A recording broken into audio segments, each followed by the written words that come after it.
I'm Mother Nature. For 15 years, Dick Goddard has been forecasting my weather.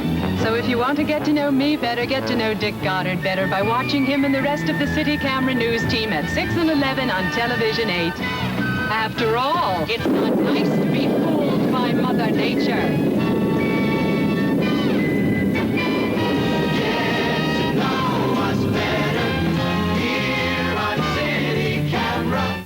Well together. Like Dave Patterson and Ted Henry. What each can do well alone works even better when they're together.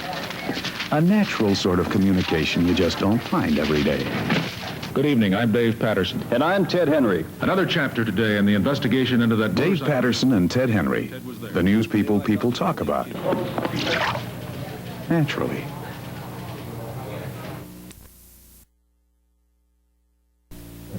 Goes right.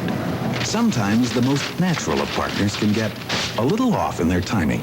Even Ted Henry and Dave Patterson can find their finely tuned teamwork slightly off target. But when you're Cleveland's most natural news team, you can always pull your act together when it really counts. Good evening, I'm Dave Patterson. And I'm Ted Henry. The news people talk about. Even on one of those days. Punishment.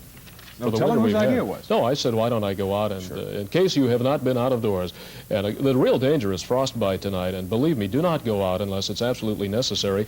And of course, this is the time of the year, a lot of heart attacks due to snow shoveling, and the American Heart Association says, don't go out and shovel if you're in the hour. Now, here's what I was really afraid of. We've got the opposite side of a stop sign, but this thing was whipping back and forth, and I was about 15 yards downwind from it, and I figured at any time that might let go. But again, the real danger is frostbite. But getting back to the snow shoveling, don't shovel snow if you have eaten within the hour. That is a basic rule, and we'll be back to cover all the forecast right after this.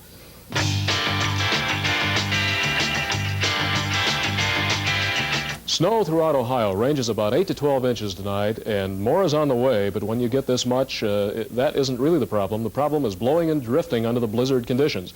We had a small storm fizzle out on a Saturday, didn't give us snow. Mother Nature obviously prepared us for something a little better. Low pressure Saturday night began to form here. It worked Sunday night upwards through eastern Tennessee, eastern Kentucky. Earlier today was in eastern Ohio. That storm center here, another one developing off the coast. This is the area in which very heavy snow came down, to give you an idea that we have shared our weather with many nearby states. The winds aloft are giving us no real hope. We have not had a temperature this year, folks, above freezing. Going back 6 days into last year, we are, 16 days without an above freezing temperature. I don't know how we're going to do it even the remainder of this week.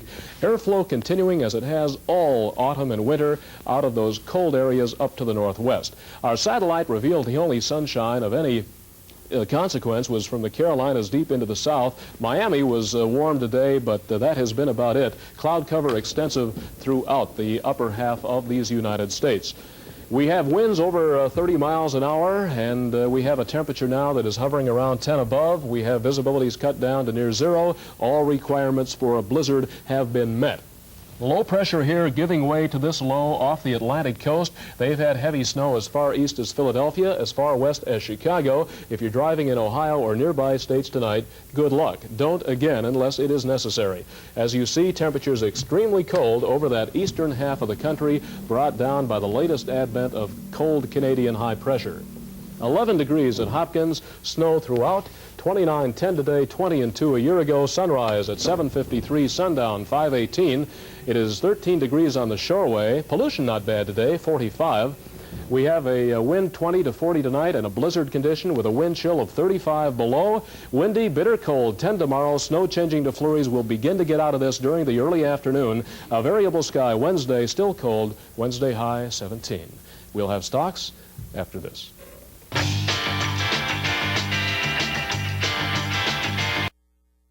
Thrill they could get. You remember Robert Mitchum in Thunder Road? I'm gonna powder his face. They fought dirty, lived crazy, and loved every second of it. Dirty Mary and Crazy Larry. Due to mature subject matter, parental discretion is advised. In 1972, a plane carrying 45 passengers crashed in the Andes Mountains. From the best-selling novel comes the incredible motion picture based on the most shocking episode in the annals of human survival. We each must decide if we live or die. Survive. The best movies on television. The movies on ABC. A night full of winter storm with streets closed as well as schools and many other activities. Complete reports on that and on the end of a career in politics for a Cleveland councilwoman. We check on how some Clevelanders who did not make it home tonight are spending this evening, and we look in on the confirmation hearings for one of Jimmy Carter's cabinet members. So stay with us. TV5 Eyewitness News is next. $100,000 mystery tune tomorrow at 7:30.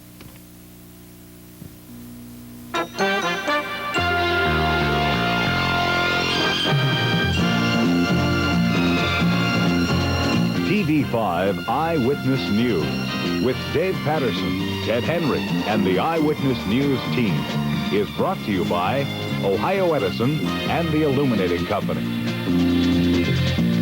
Good evening, this is the news.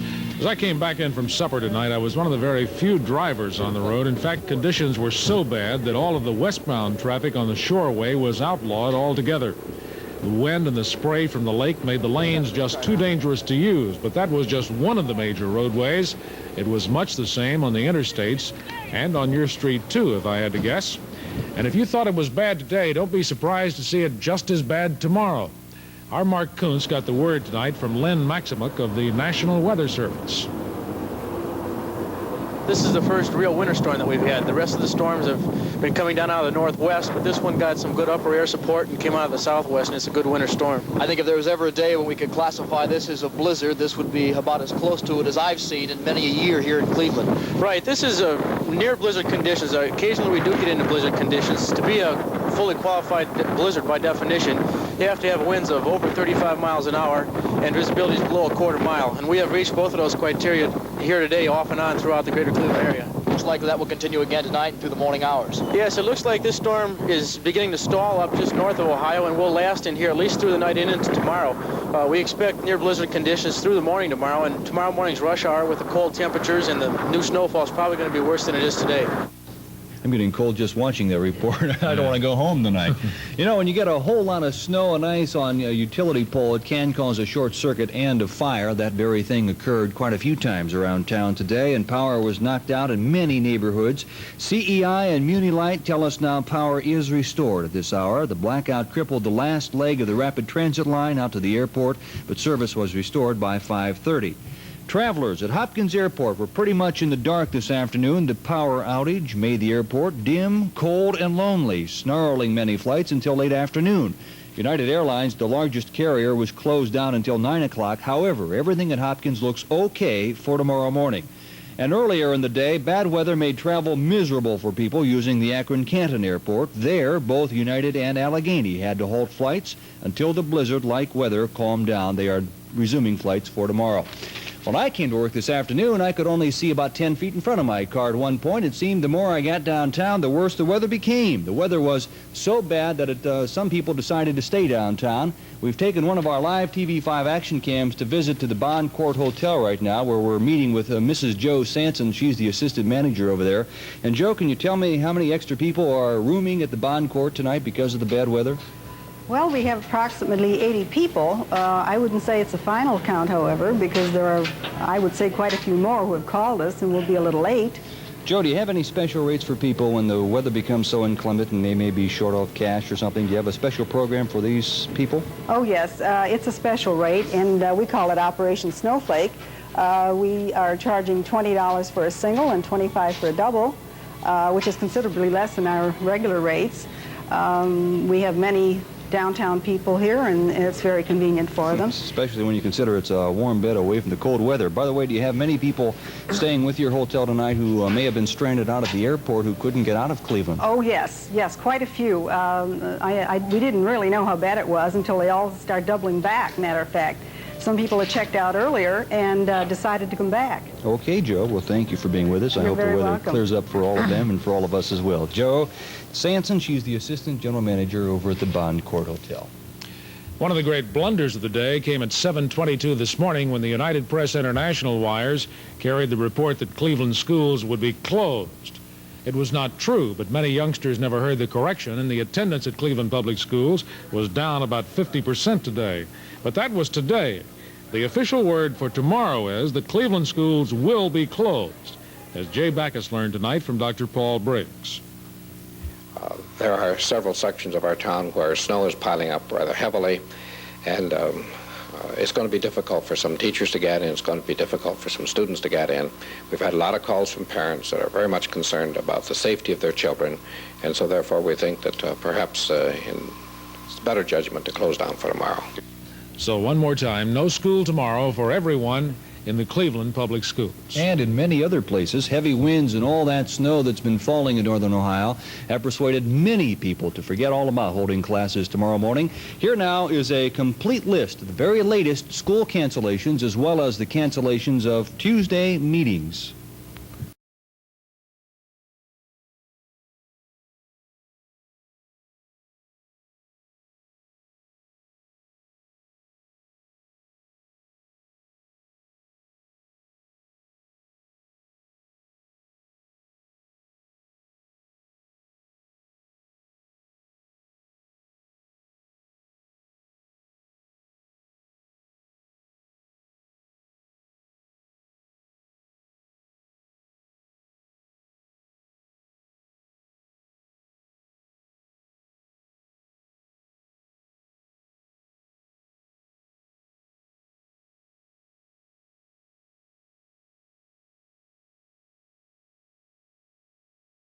Well, it'd been a lot quicker to put the ones on that were going to be open, I think. We should have just said northern Ohio will be closed tomorrow. Except for the following 7 things. By the way, spelling does not count, so do not call on account of a spelling. Question is, who gets rid of the snow on days and nights such as this? A special report on that is next as TV5 Eyewitness News continues.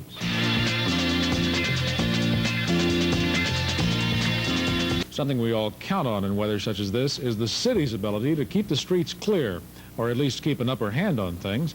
The city depends on its snow equipment, and tonight Jay Backus looks at Cleveland's snow removal fleet. Jay? It's a test under battle conditions for the equipment, isn't it, Dave? And it's obvious that the crews don't have an upper hand on the snow all the time. But it's not always the city's fault. The people who run the city's heavy road equipment and who dispatch it will readily tell you that only so much can be done in the midst of a storm like this. But I was assured by Streets Commissioner John Laricchia today that the equipment is holding up under the strain. At least there is no worse breakdown rate than normal. Yesterday, when I talked to a city employee who regularly sends road crews out, I asked him if he felt the men, and especially the equipment, could cope with the advancing blizzard. We've been pretty fortunate this year so far. Our equipment is good, and we have several new salt vehicles, and we've been maintaining equipment very well so far. His boss, Commissioner John Laricchia, tells me that the equipment is averaging a breakdown rate between 20 and 25%. He says that's about normal and that he can't complain. In fact, he says the city's crews and equipment seem to be weathering the storm pretty well, considering. Dave? Well, you know, Jay, one of the most important things in this system besides the equipment is salt that's used to help melt away the snow. And all around the state, the severe winter weather has created a salt shortage that threatens to develop into a major problem. Stark County, that's a good example. They have salt now, but the dwindling supplies are causing officials to warn the law enforcement agencies that there will be slick roads at times because the salt piles, well, they're getting low. Dave, Cleveland City Council came back to work today, at least for a short while. And the overnight weather. Guys and I am down on the Shoreway. This is just ridiculous. This is Dave from Auto Tow Incorporated, right? That's correct. And you're doing a lot of business down here tonight. I don't want to do any business down here tonight. You're going to be frozen up with the snow in your beard here if you stay out too much longer. It's working that way. I tell you. How many cars you been towing out here tonight? This is the first one. Well, there aren't too many around, but they're getting buried under the snow, I noticed. All you got to do is find them. This is not a good place to be tonight. Not tonight. No. This ain't a good night to be out at all. That's right. Stay off the Shoreway. Stay indoors tonight. Dave knows the reason why. You just look at us and know the reason why. We'll check the weather for you in detail right after this.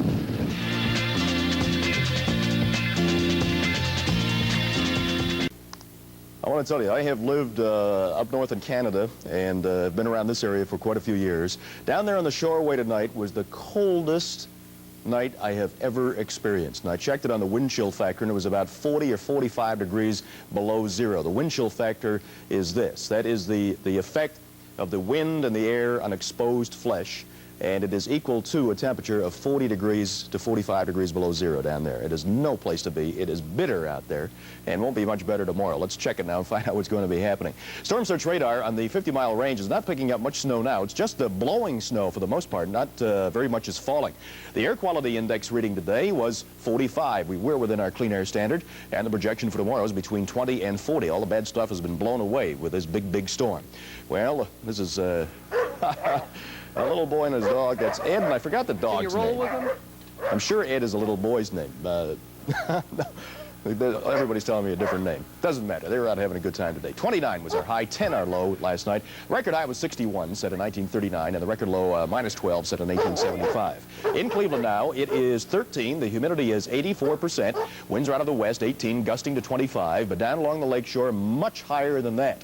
The barometer 2980, rising a little. We've had no rain, of course, 2.5 inches of snow during the past 24 hours, and a lot more before that, and snow will continue to fall a little bit tonight and tomorrow. Here's the satellite picture now of the United States, and you can see a lot of cloud cover over all of the country, so there's not a great deal of sense in dwelling on this. Let's get right to our surface map and find out what's happening with the big storm now, and find out where all this precipitation is and what's going to be happening for the next 5 days. Well, the sun will rise in the morning at 7:53 and set at 5:18. Here's our situation now. The low was just north of Lake Erie, then it went north of Toronto, and it's broken down a little bit now. The center has moved over toward the coast and will be moving off the coast during the next 24 hours. Good news for us, because it's finally starting to break down and move away a little bit. I should say move away rather than break down. It's still a very strong, intense low and is affecting the northeastern United States. We still are getting, of course, the counterclockwise motion of air around the low. Everything is coming down from the northwest. This will continue tonight and early tomorrow. I would suggest that for driving tomorrow, you really give yourself a lot of extra time. It is going to be very bad. Driving conditions tonight continue to be bad, and in some areas we have near blizzard conditions existing because of the wind and the blowing snow rather than snow falling. So even though we don't have an expectation of a lot of snow coming down from the clouds tonight, there's still a chance of picking up more snow cover just with drifting and driveways drifting in and this type of thing. So take it easy tomorrow. Cold air coming down. That really is the whole weather story, and we'll check our forecast day by day for you right after we have a look at this. Forecast for the next 5 days, it continues to be cold. Tonight, 0. In some areas, near blizzard conditions, terrible driving conditions existing tonight and once again tomorrow. Tomorrow, we will be only about 10 degrees and some more light snow, blowing and drifting snow. Winds coming around to the west, still at 20 to 30. The wind chill factor will really be down there. Wednesday, some flurries continuing with a high of only 15. Look at this now for Thursday. 15 degrees again under cloudy skies. Friday will warm all the way up to 22, but more snow will come our way. And Saturday will be 20, and it will be cloudy again on Saturday, so no break in the cold wave that has continued for the past several weeks. Here's a good word, avalanche. I don't think that we really have to worry about one tonight, but it'll be like an avalanche probably running down off your rooftops if this snow keeps up. And tomorrow morning at 8 a.m., we will have cloudy skies, drifting, blowing snow, blizzard-like conditions, and a temperature of only 5 degrees. That's it for the next 5 days. That's it for the weather, and here's Channel 5's Abominable Snowman. Abdominal? Abominable. Oh, abominable. In the news, making good on a campaign promise. Hoping to restore faith in public officials, President-elect Carter recently set up strict guidelines for his appointees. A code of ethics is in the news. In the news. During the campaign, President-elect Jimmy Carter promised to restore people's faith in government by setting up strict rules of conduct for public officials to follow. True to his promise, Mr. Carter last week established such a code of ethics. Part of the code states that political appointees must make detailed reports of their finances and sell or place in trust businesses which could conflict with their government jobs. To comply with his own rules, Mr. Carter must turn over the family peanut business to a person, unknown as of yet, to sell or lease. Ever since Mr. Carter emerged as a political candidate, attention has been focused on his family peanut business, a good example of the conflict of interest issues officials frequently face. Peanuts are a high-risk crop. A farmer can have one good year and the next be wiped out completely because of a crop failure. Because of this, the government guarantees the peanut growers that it will buy all the peanuts they are unable to market. Many legislators want to change this law. If a bill is passed changing the guarantee, as president, Mr. Carter would either have to okay the bill or veto it. To avoid a conflict of interest such as this between his job as a peanut farmer and his job as president, Mr. Carter gave up his holdings in the peanut business. New guidelines for government officials are in the news. News of Happy Days. It's got ducks. Good evening to you on this, the coldest January 17th in Cleveland history. Early today, thermometers plunged to 17 below zero, and that's only 2 degrees better than the all-time cold temperature recorded ever here, 19 below. And the blowing, drifting snow made traveling treacherous. I counted a couple of dozen cars disabled by breakdowns or accidents on the drive into work this afternoon.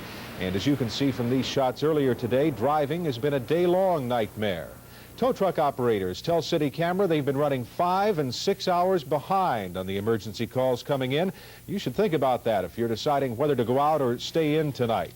At Brook Park and State Road in Parma, driving was about as dangerous as it ever could be. A water main broke here and turned the street into a sheet of ice. And the street was closed for a while as road crews chopped away.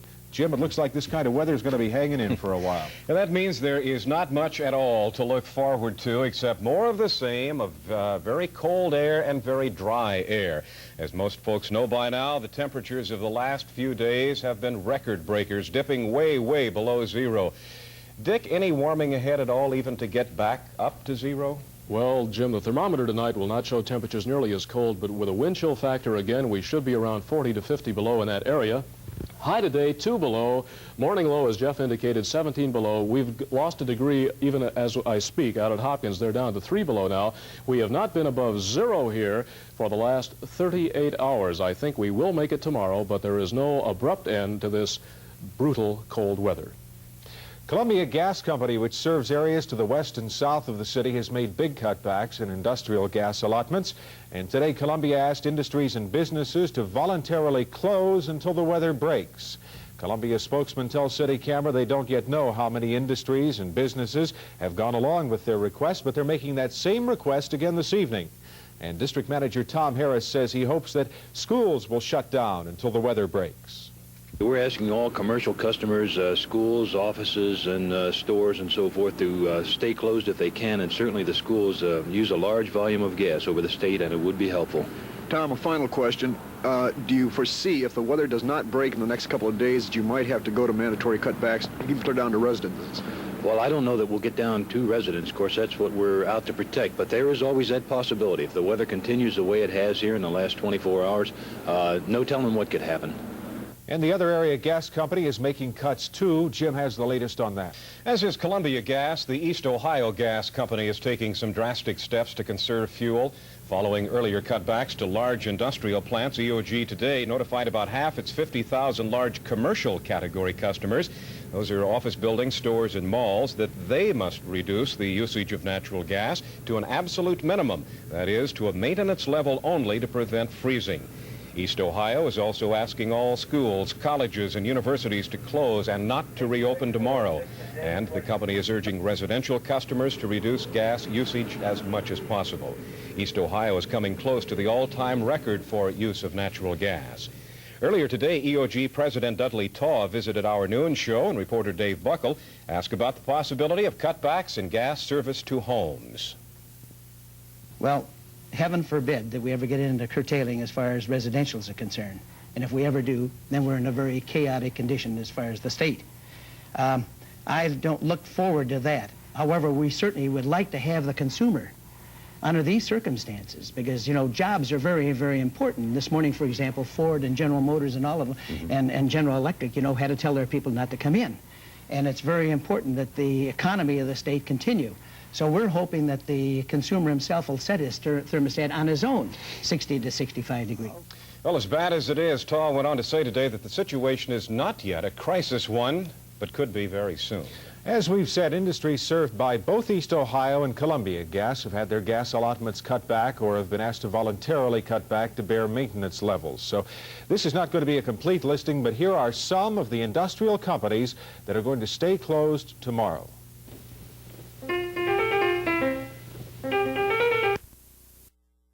Brings a warning accompanied by stark picture proof of what the weather can do. Jeff? Well, Jeff, if you've been outside today, you know how cold it is. Dick told me the wind chill factor has been from 30 to 50 degrees below zero. On exposed skin, that means frostbite.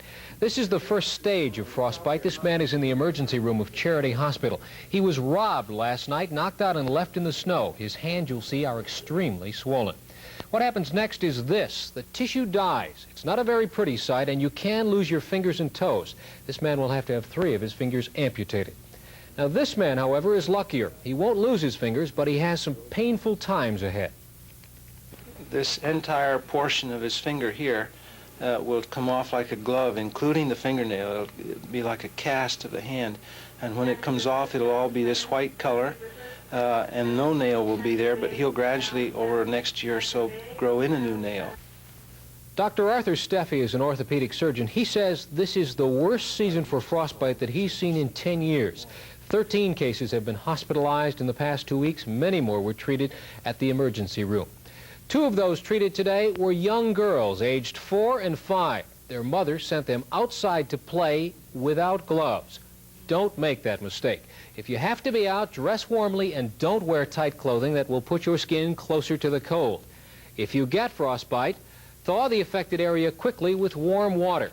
Don't stand in front of a fire. You could get burned. And don't rub the affected area with snow.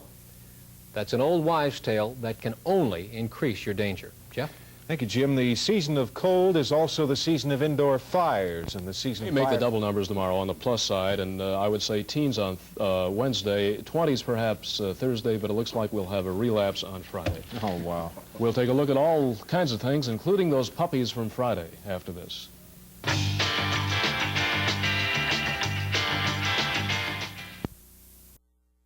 Called VIR. For the first time, it lets the broadcaster control TV set color and tint adjustments on many programs.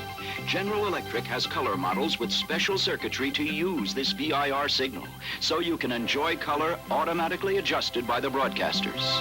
This is GE Performance Television.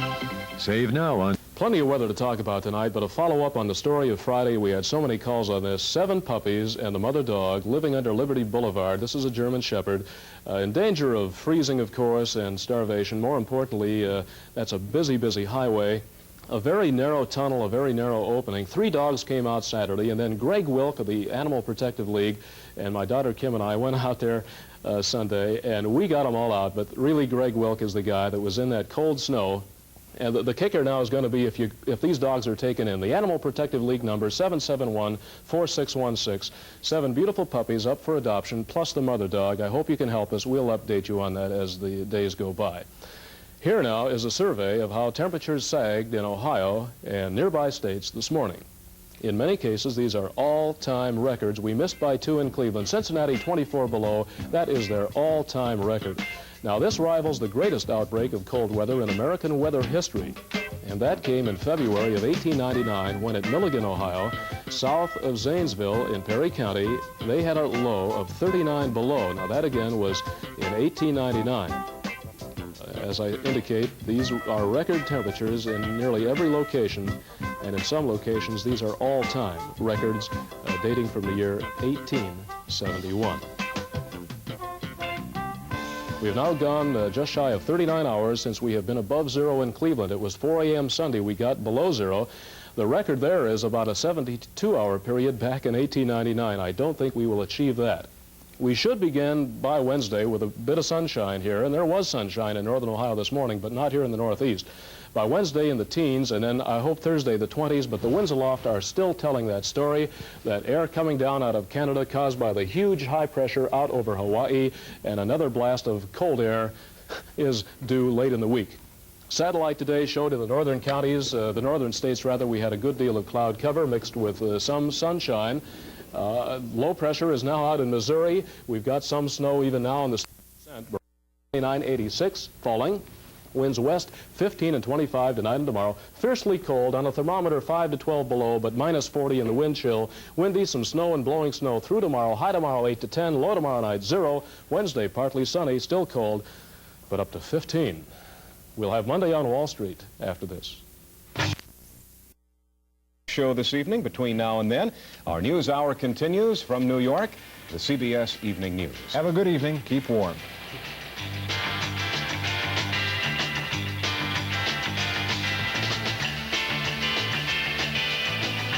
From Washington, this is the CBS Evening News with Walter Cronkite. Good evening. Gary Mark Gilmore was executed at dawn today by a Utah firing squad. Rich Green. I'm Chuck Workman. Thank you for watching. Good night.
News tonight. I'm Ed Bradley. Good night.